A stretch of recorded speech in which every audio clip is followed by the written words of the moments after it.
And again, when you're complete, you can gently close your eyes, going back within.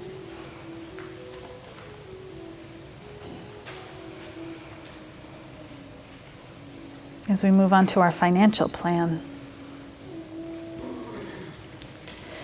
To thrive is to prosper, to flourish, and to be abundant. It is unnecessary for anyone to live in limitation. And it is important to have a plan for handling your financial resources so that along with the rest of your life, you can live and support your own values.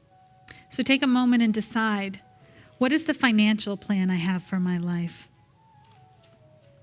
What is your estimate of yourself, and what value do you put on your time? Which of your work and services do you intend to charge money for? Which do you intend to give away to help others? Which do you intend to spend? And which do you intend to give to others? Which do you intend to save for yourself?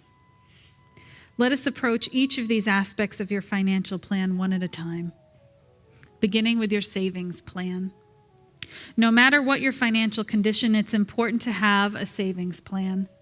This builds a mental state of financial growth. And this mental state will attract greater financial growth to you.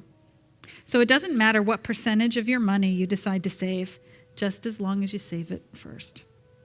Think on these things for a moment and then open your eyes and write about your savings plan.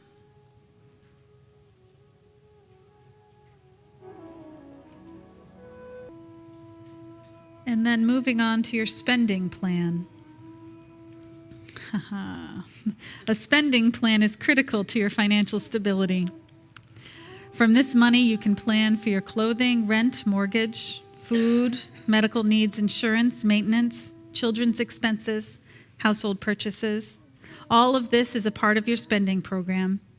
It's important to plan to keep yourself well and in a manner that allows you to feel good about yourself and how you live. When you pay your bills, it's important to bless all these sources of your good. Think upon these things for a moment and then open your eyes and write about your spending plan.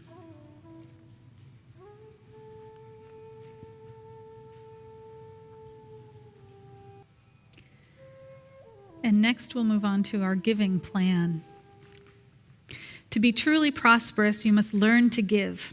When we give, we set the law of receiving in motion. Your giving is a reflection of who you are. You can give to anyone or anything that you feel is meaningful in your world.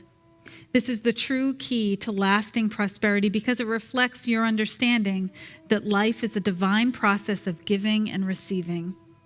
So take a few moments and ask yourself, what is my plan for giving? There are 3 ways to give. The first is to seed that which you love in your life. For example, if you are seeking to become a teacher of children, you may wish to give seed money to someone who has an exciting new idea for a school. This act of giving allows you to express your creative presence as a force for good on the planet. It also magnifies your intention to truly become one who identifies themselves as a teacher of children. The second way to give is to tithe. A tithe is a thank you of appreciation for what you have received in your life.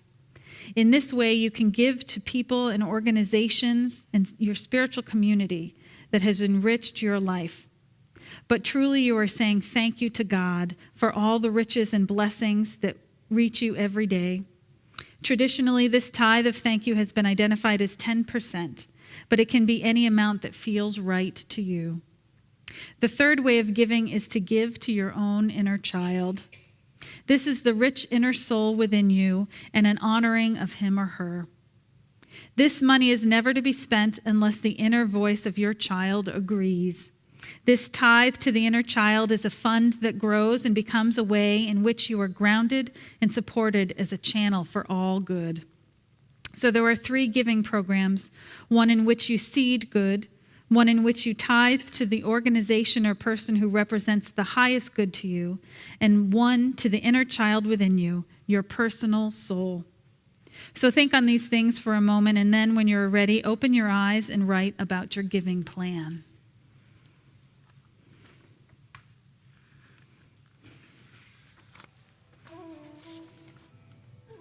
And so moving on to my emotional plan. The emotions make life rich and meaningful when they are loving and pure. Destructive emotion creates hell on earth. It's important to have an emotional plan for your life, for there is no reality to fear. No one can harm or hurt you without your permission. So take a moment and decide, what is the emotional plan I have for my life? Am I willing to love others and accept them as they are? Am I willing to trust and let go of fears that can eat away at my peace of mind? Am I willing not to take things personally and to allow others to have their feelings, even if they are not the same as mine? Am I willing to know that all of my emotions come from ideas, and that by changing my ideas, the emotions will heal themselves? Am I willing to be there for others without getting invested emotionally in their problems? Am I willing to forgive and forget old past hurts now, today, so that I can move into my future with joy? Think on these things for a moment, and when you're ready, open your eyes and write the emotional plan you have for your life.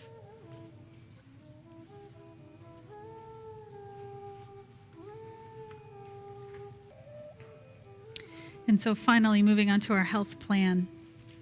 Health is wealth, as the wise man knows. Our bodies are our instruments for our lives here. It's important to have a plan for our health that can carry us happily through our years on this planet. We have no right to be cruel to our bodies. So take a moment and decide, what is the plan I have for my health? Am I willing to make healthy choices about the foods I eat? Am I willing to give up eating habits that are hurting me now? Am I willing to balance my time so that I live a peaceful existence that nourishes me and allows me to feel good about myself? Am I willing to go to bed at an early hour so I awake each morning feeling fresh and restored? Am I willing to exercise every day so that all of my muscles and nerves and organs and bones feel appreciated and well used during my life? Am I willing to use my breath as a tool for calming myself and for releasing toxic ideas from my body? Am I willing to rest and relax my body, mind, and spirit regularly so that I live a life that is refreshing and energetic and joyous? Am I willing to devote a portion of my life to play, to have fun and to laugh and to enjoy myself? Do I have hobbies that are interesting? Do I have friends that are fun and supportive and stimulating to be with? Am I willing to find time for myself alone just to be? Think upon these things for a moment, and when you are ready, gently open your eyes and write your plan for your health.